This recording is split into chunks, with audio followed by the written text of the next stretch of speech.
Welcome back to the Bold Moves podcast. Today we are talking about choices. And it doesn't seem at face value that that's a very big deal or a very important topic. But the reality is life is choices. Choices have consequences. You have to make good choices. The choices we make are foundational to everything about our lives, to our character, to our relationship with God, to our eternity. Am I getting there yet? Is it important? Are choices important? Are we getting there? I think it matters. Yeah. Yes. Then we're off to a great start. Here's how I know that line, and here's where I got that line. That statement was on a piece of paper, like a little glass-covered plaque. Remember, this was like back in the 90s. So I'm framing this on purpose. That statement was like in a little glass-framed plaque hanging outside the office door to the dean of students at the college I attended. And so the first time I encountered that statement, I was waiting to have a meeting with the dean because of maybe choices that I had made that led you to that moment. That led me to that moment. And as I'm sitting there kind of nervously waiting to go in and talk to the dean about a poor choice that I possibly made as a college student, there it was, framed on his wall, about to go in. Life is choices. Choices have consequences. Make good choices. I think that's a very fitting thing to have outside the office of the dean. Did you ever find yourself in a situation like that? Ever been in trouble? Been called to the principal's office? Kristen, you've never been called to the principal's office? That surprises me. You guys don't understand how good of a kid I was because I was terrified. I'm a millennial. That's amazing. I'm so scared. I'm a millennial. That's funny. I'm with you, Kristen. Like, my family can attest to this. I was the kid that, like, especially through high school, like, I didn't miss any school. Like, I wouldn't even stay home sick. There was one day. What? There was one day that I insisted on going to school, and on my drive to school, I stopped the car and puked out this door. Oh my! And you're like, I'm not going to miss school. Yeah, I am sick as a dog. I'm going to school. I actually specifically remember a couple moments. You know, like over the course of the years, there's things like bomb threats that happen at school. That's not not fun to deal with. Can you say bomb on a podcast? I don't know. Bomb. We're not on an airplane for this one, so I think we're good. Which is funny. But I remember like a couple incidents. You kind of always knew in the back of your mind, it's nothing. I know who did that. But every kid would take the opportunity to not show up to school that day because they were scared to go to school. Yes. And there was Corey Hepler, front row, right in the middle. I'm like, no, I'm going. Let's go. I'm going to be the one that's going to be there that day. We called people like you nerds, Corey. That's what we called it. Gen X representing right now. I don't know. That might actually be more true than I would like to admit. But I believe that my first encounter with a principal was in second grade. I think I've talked about this before. I got a spanking in second grade at school. I was hit with like the wooden paddle. One of the teachers. That's great. I got an actual spanking in school. That's how old I am. How are you? I may have been one of the last students in America to ever receive a spanking at school. That's really funny. What'd you do? I actually laughed because it didn't hurt. That was bad for me. Like what got you the spanking? Oh, that was because I was defending my friend. We were outside playing on the snow hills, and the third grader came and started washing my friend's face in the snow, like rubbing his face. And I absolutely said no, and I pushed him down, and I rubbed his face in the snow, but I was a second grader, and he went crying to the teacher that I was picking on him, and I got the spanking, and then I had to go in front of his whole class, the third grader, as a second grader, and apologize to Andy for beating him up on the playground, which I thought was awesome. I got to say that in front of a class of third graders, so I knew that was awesome as a second grader. 7-year-old Tim knew that was awesome. That's cool. So I have a long history of having to go talk to principals and just making poor choices. I think it might just be because I like to go for the laugh sometimes. Maybe I had all of the things before they were diagnosed, like all the ADHD and the attention. It was just I was on the struggle bus in school because I just wanted to have a good time and I had a hard time focusing. So life is choices. Choices have consequences. You have to make good choices. And here's what I think we have to understand.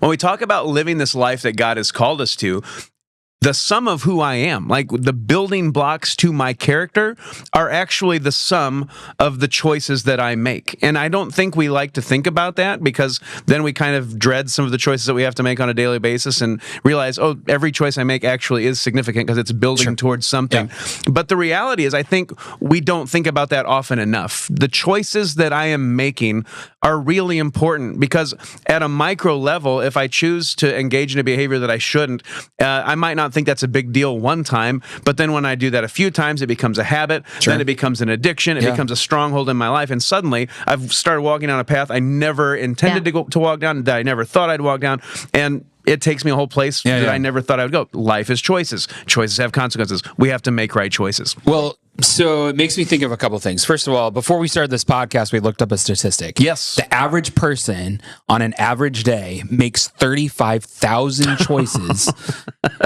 Kristen doesn't believe you. Kristen does not believe that stat. It's a 24-hour day. Kristen, why don't you believe that? I think I make more. Just kidding. That's an insane amount of choices. Like, really. That's a lot of choices. Yeah. And it says something to me about... we live in a world where people tend to not want to own the things that happen. Yep. Bad things happen in their lives, and maybe they made mistakes. You know what? Honestly, even little kids, as young as my girls are, something. I mean, I actually caught one of them in a lie recently. It was Corey. Do you mind talking to us about how that went down? These are awful stories and great at the same time. Our oldest, she was eating breakfast, a Nutri-Grain bar. Okay, and you know they have like the layer of like the jelly or whatever is inside of it. That's like sticky stuff. Yeah, it's the good stuff. That's what makes it good, actually. Yep. And she came to me and said, "Daddy, look at the floor. It's all messy." And like the Nutri-Grain bar had been on the floor and like smeared into the floor. Oh. And I'm like, "What happened?" And she said, "It was Jada." Meanwhile, I'm looking at our oldest Maya, her socks, and it has red all over her socks. I'm like, wait a minute. Something doesn't add up. So, even as young as 4 and 2 years old, as my girls are, there's an instinct in us that wants to cast blame to something else and not take ownership for our own choices. Yes. There is something to be said for sometimes other people make choices that impact you. That's true. And you end up in a position you didn't want to be in. So that's absolutely a fact of life, and it happens.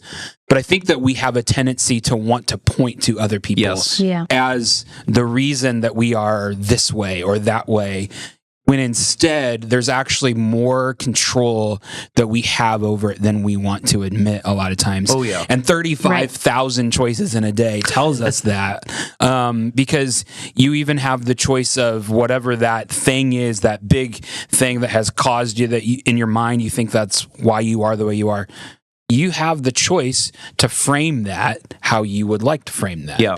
You can play the victim, or you can take control of that and figure out a way to spin that in the right direction. I don't mean to downplay anybody's issues, but I just think that a lot of times we have more control over that than we realize. I think there's truth to this statement that I can't choose what other people do or how they act, but I can choose how I will respond. That's exactly right. That sets the whole tone. Yeah. So here's the thing, 35,000 choices a day. Not every one of those choices are going to be life-changing, huge, magnitude choices that affect everything in our lives. But again, the sum of all of those choices lead to moments where some of those choices do have huge implications. And we have to recognize that in those moments, the choices that I make, the things that I intentionally and consciously choose to do, have huge impact on the trajectory of my life. And I think a lot of times we make choices and we go, oh, that one impacted my life. And sometimes those are big things and sometimes those are little things. You guys have any moments where you look back in life and go, that was a significant choice that I made and that had a very specific outcome? Like I have a very, very significant memory because that was a thing. Kristen, you got anything? I have some lighthearted ones and some heavier ones. I remember being in high school and I would tell little like white lies here and there. I'm just going to stop and say I'm very disappointed in you, Kristen. I can't believe that you chose to do that, and that's disgusting. Okay.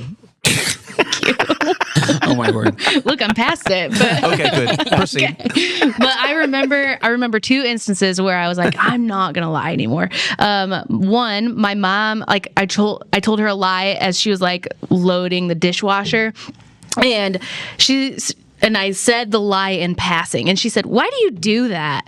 And I was like, "What are you talking about?" She goes, "Why do you lie? Like it's very clear that it's a lie. It's written on your face, like your expression, wow. everything is a lie." Well, and then another instance was I was in math, which is strange. I was actually pretty good at math, but I didn't do my homework consistently for whatever reason. I don't know why that year I was like, I didn't do it.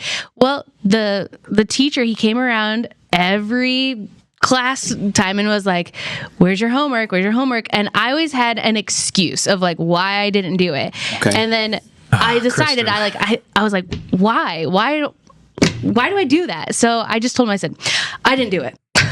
And he said, Thank you for not lying. You have an extra day or whatever to get it done. Wow. And it just clicked. Like if you tell the truth, things are going to, and I do this with my kids. Better. I'm like, I'll tell my kids, like, just tell me the truth and your punishment will be way less. That's right. So that was like a pivotal moment. There have been like some with like bigger life choices. I had to decide, what's my character? What is this person going to remember me as if I make this choice or this choice? And that's kind of been like a guiding factor on some like difficult choices that I have to make. Yeah, that's good. At times, but yeah, I can remember specific things that really. I remember similarly. I remember when I got to college, and I just started by saying I was at the dean's office. I obviously made one bad choice in college, at least. But I do remember very specifically my first week at college. Did you guys have that moment where you went like to a new space and you have completely new people and you're having to figure out, all right, how does this work socially? Yeah. Who's my friend group going to be? Yeah. Like that's always awkward. But I had to choose. My problem growing up in high school and in college specifically, where I always really enjoyed the people who were the most fun were the people who I knew were making terrible choices. And the easiest people to hang out with. Like, you guys are hilarious. I think you're very fun. You're it. Also, you're making horrible choices that are going to ruin your life. So I can't be very good friends with you. And I had to make that conscious choice that, hey, it matters who I surround myself with. Like, show me your friends, I'll show you your future, that kind of thing. And I was very intentional about choosing the friend groups that were great people that still had fun, but, didn't make terrible choices, that tried to do the right thing. And that was significant for me. When I look back at my life, specifically my college days, I can look back and just be so thankful that God shielded me from just terrible situations because I chose the right friends. I didn't put myself in situations that would have led to terrible choices. Yeah. And I'm thankful for the protection that God gave me. I ended up somehow navigating my way through college still being pretty naive and pretty sheltered somehow. But it was all because of the friends that I chose and really the character of deciding, hey, this is who I'm going to be. This is who I want to be. I recognized pretty early on that I wanted to follow Jesus, and I was just going to put my trust in His plan for my life. Sure. And that's a place that everybody has to arrive to at some point in time. And I'm thankful that I was able to arrive at that conclusion earlier. And I think that speaks to a segue that I wanted to make. I'm talking to my oldest son, Carter, right now about this specifically as he's 17 years old. Sure. And we're starting to talk about colleges, and he's going to be an adult very soon. And we're realizing, oh man, we're approaching the senior year. It's the last time we get to do a lot of things before we send him out, and it's all a bunch of first time things. Like, okay, here we go.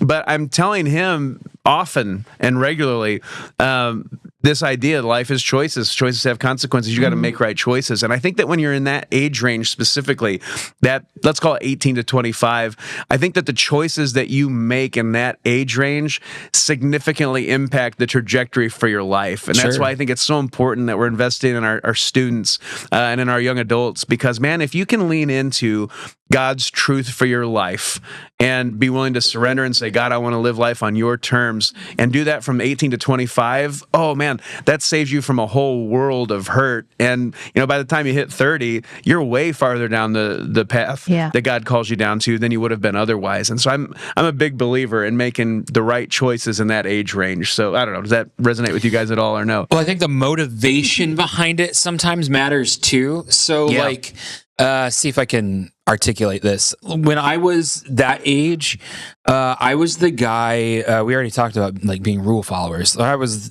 a rule follower to every end that was possible, honestly.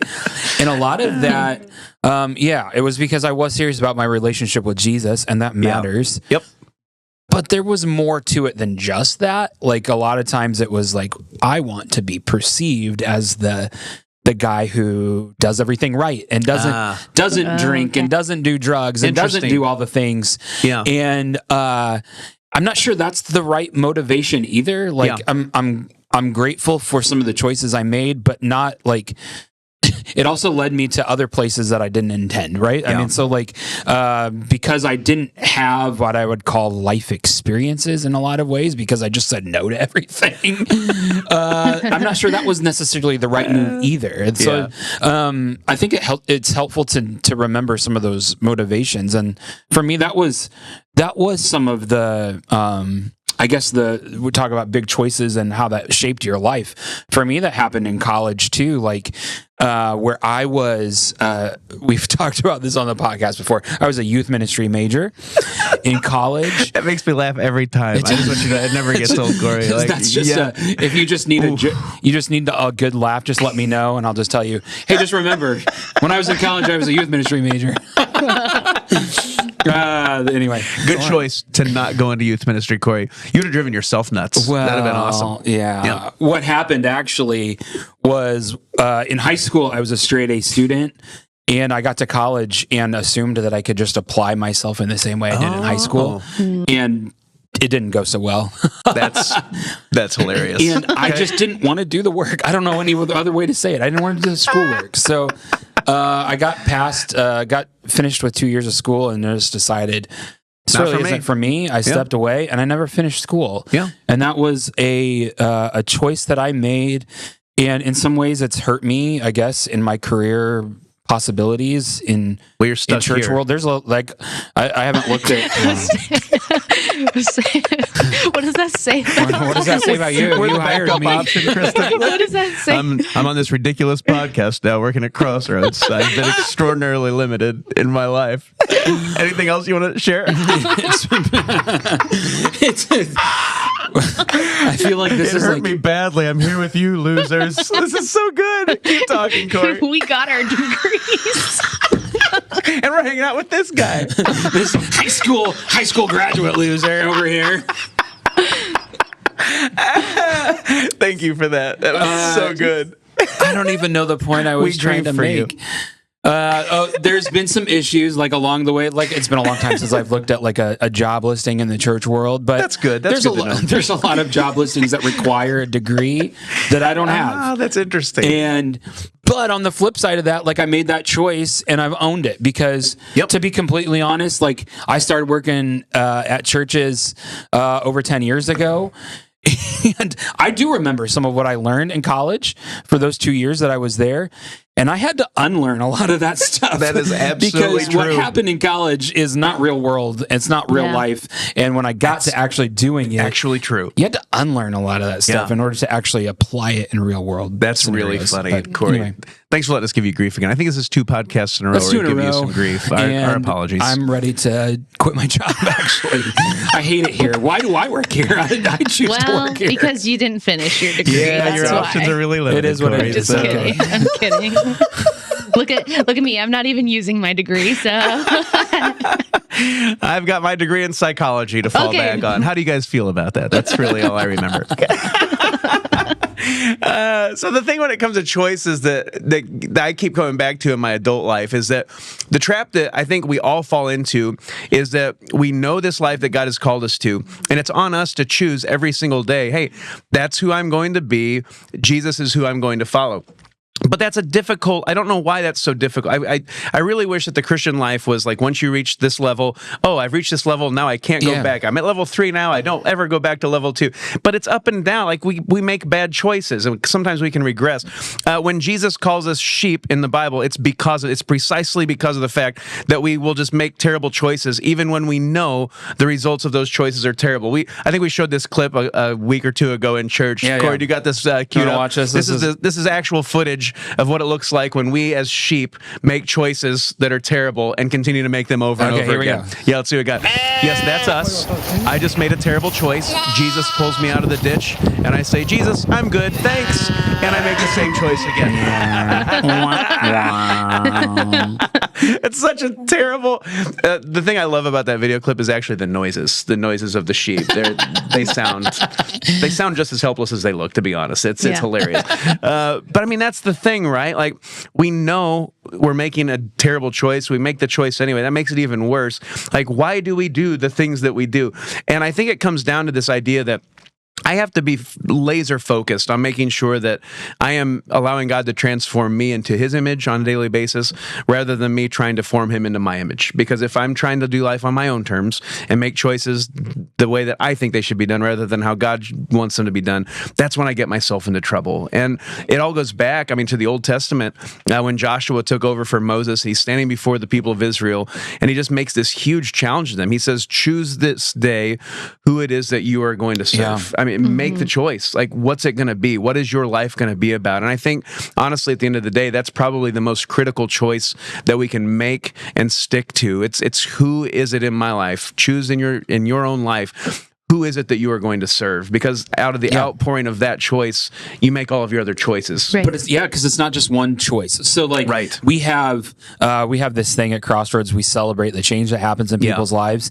We have the opportunity every single Sunday at Crossroads for people to say yes to Jesus for the first time. Yes. That's a choice that they make. 100%. Right? Jesus is working in their heart and helping them to make a decision to draw close to him. That's a choice that they make, but they don't make it just that day. You actually have to make that choice every single day. Yes, you do. Yeah. You don't get to do it just once. It would be really nice, just like you said earlier, to make that choice one time, and now you can just set it on cruise control and be so good great for the rest of your life. That's just not how it works. No. And, going back to the 35,000 choices in a day statistic, I would say that choices have a snowball effect. When you make they do. one choice, it matters on what you do the rest of the day. Even as simple as the very first choice you have to make is when your alarm goes off in the morning, whether or not you're going to jump out of bed, which is what I typically do. I'm just going to be honest when my alarm goes on. Or you hit snooze. Or you can hit snooze 40 times like my wife does. That is hilarious. I'm a one snooze guy. I hit it once every morning. I plan that. I actually set my alarm 10 minutes early so that I can hit snooze. Is there, and do you do that, Kristen, or no? 15 minutes before, 5 minutes before, up. Interesting. Yeah. Okay, so all three of us are a little bit different. Interesting. Yeah. Okay, typically, alarms start going off at our house about an hour and a half before you actually have to get up. I'm just thinking, think of all the sleep we could have gotten if we could have just allowed ourselves to sleep all that. Anyway, that's really funny. But choices do have an effect. Yes, like once you make one choice, it impacts the next choice that you have to make. And so, starting your day, choosing to follow Jesus every single day is a choice.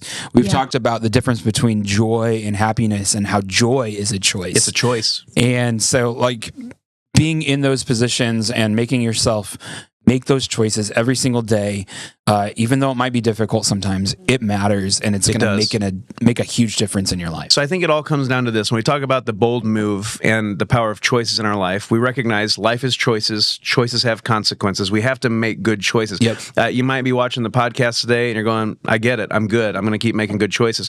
And you might be here today and you're going, oh man, I've made some terrible choices and I'm dealing with the consequences and the fallout of that right now.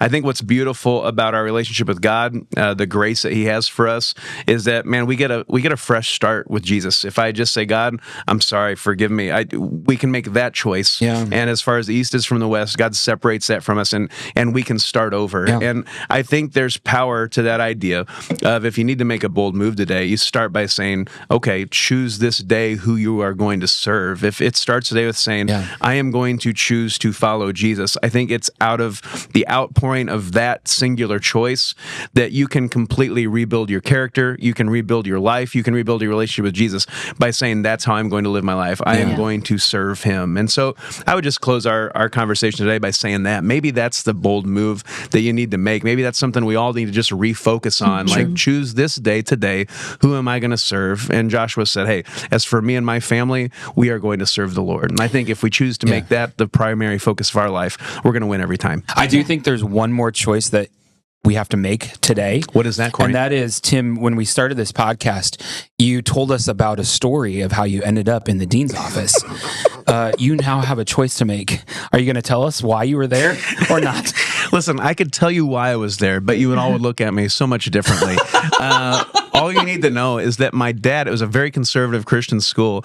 I had gotten in trouble. It wasn't a lot of trouble. It was a little bit of trouble. And my dad was actually the guest of honor at the college that week. He was speaking at our chapel. And so the same day that he was there to speak at the chapel, I had to go talk to the dean. It was a 5-minute conversation. It didn't amount to anything, but it was wildly embarrassing. And I did not enjoy that moment. And so that's why it's kind of burned into my mind. Life is choices. Choices have consequences. Make good choices. And maybe someday I'll choose to tell that story. If it's anything like my husband at a Christian school, I know exactly what it was. It's very similar. Okay.